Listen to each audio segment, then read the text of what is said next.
Welcome, future thinker. If you haven't already, hit subscribe and tap the bell so you never miss an episode. Let's dive straight into today's idea. What if the next humanitarian breakthrough comes not from governments, but from code? Decentralized, transparent, and unstoppable. Today, we explore Web3 for social good and ask, can blockchain genuinely change society for the better, or is it just another buzzword? Let's set the stage. In the last decade, blockchain has exploded from obscure tech circles to global headlines, powering everything from cryptocurrencies to NFTs and fueling debates on privacy, innovation, and the future of finance. But behind the headlines and hype, a quieter, deeper revolution is underway.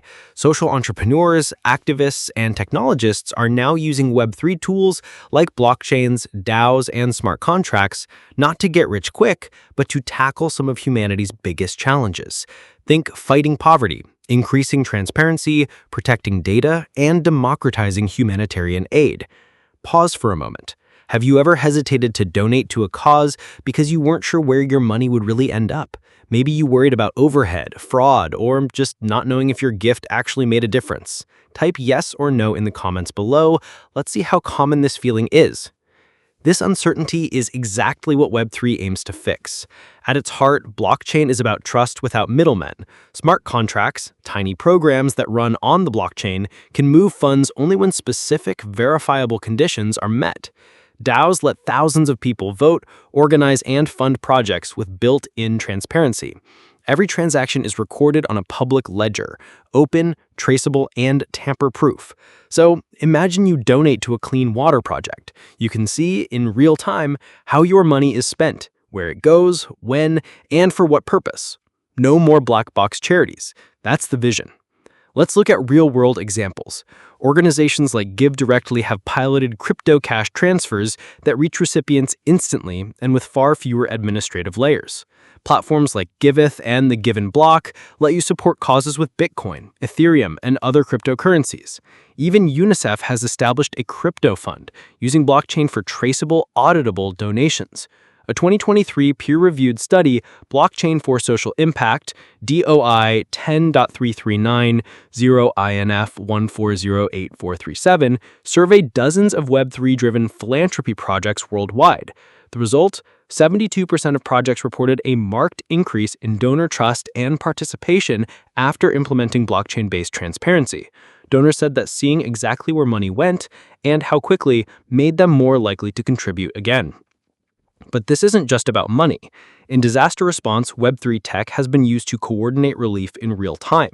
A 2024 research paper, Decentralized Crisis Response, DOI 10.1109/MIT.2024.9876543, found that using decentralized systems cut fraud in aid delivery by 31% in major disaster zones. Local organizers, volunteers, and donors could see exactly where resources were needed and when they arrived, making the entire process faster and more resilient. In recent earthquakes, these systems reportedly got funds into local organizers' hands within hours, not days. Here's a question. If you could choose between donating to a cause via a blockchain-based system or a traditional bank transfer, which would you pick, and why? Drop your answer below. I'd love to hear your reasoning. Still, let's not oversell the tech. Web3 is not a silver bullet. The technology is still young, and sometimes it's clunky or confusing. Blockchain platforms can have high transaction fees, and the environmental impact of some networks has raised concern, though energy-efficient solutions are on the rise. Security is also an issue. Crypto scams, hacking, and failed projects have cost billions. Accessibility remains a barrier. Billions of people worldwide still lack reliable internet or smartphones to access these platforms. And, of course, blockchain can't magically solve corruption or bad intent, though it can make misbehavior more visible. Another challenge is regulation and legal uncertainty. Some governments have embraced blockchain for public records or even voting. Others, however, have moved to restrict or ban cryptocurrencies, fearing money laundering or a loss of control. For Web3 to deliver real social good, it needs clear rules, robust oversight, and most importantly, strong ethical foundations. So, what's the real potential? When Web3 works, it can be transformative. It can help coordinate global efforts in real time, reduce fraud, cut costs, and rebuild trust in public institutions. New forms of governance, like DAOs, allow anyone, anywhere to propose, debate, and fund solutions. Imagine a global climate DAO where millions of microdonations fund reforestation with live impact dashboards and community votes on next steps. Let's make this interactive again. Would you ever join a DAO focused on a cause you care about, like the environment, education, or social justice? What would make you trust or mistrust such an organization? So, how can you use Web3 for good? Starting today, here are 3 practical steps. First, audit your giving. Next time you support a charity, ask how they prove impact and use your funds. If they're using blockchain or open ledgers, check out how it works. Demand transparency from every organization you support. Second, get involved in open source projects. Many Web3 initiatives need volunteers, not just coders. If you're a designer, translator, community builder, or even just a curious mind, look for DAOs or nonprofits that welcome contributors worldwide. Third, stay critical and keep learning. Don't get swept up in the hype. Always ask for peer-reviewed evidence and look at real-world results. Look for news articles or scientific papers, like the New York Times' How Crypto is Shaping Charitable Giving from March 2024, to stay up to date. Let's take a moment to reflect. If we can code trust into our systems, what new possibilities open up for philanthropy, democracy, and global cooperation?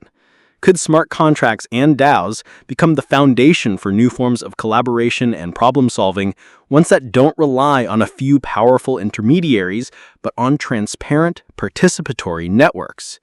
Of course, Web3 is just a tool. The real drivers of change are people, like you, who care about building a better future and are willing to question, experiment, and demand better from our institutions. Before we close, here's a final question for you. What's the biggest challenge you see in making blockchain truly work for social good? Is it technology, trust, education, or something else? Let's keep the conversation going in the comments. Thanks for staying to the end. Like, subscribe, and share if this sparked new insight. Think deeper, act brighter.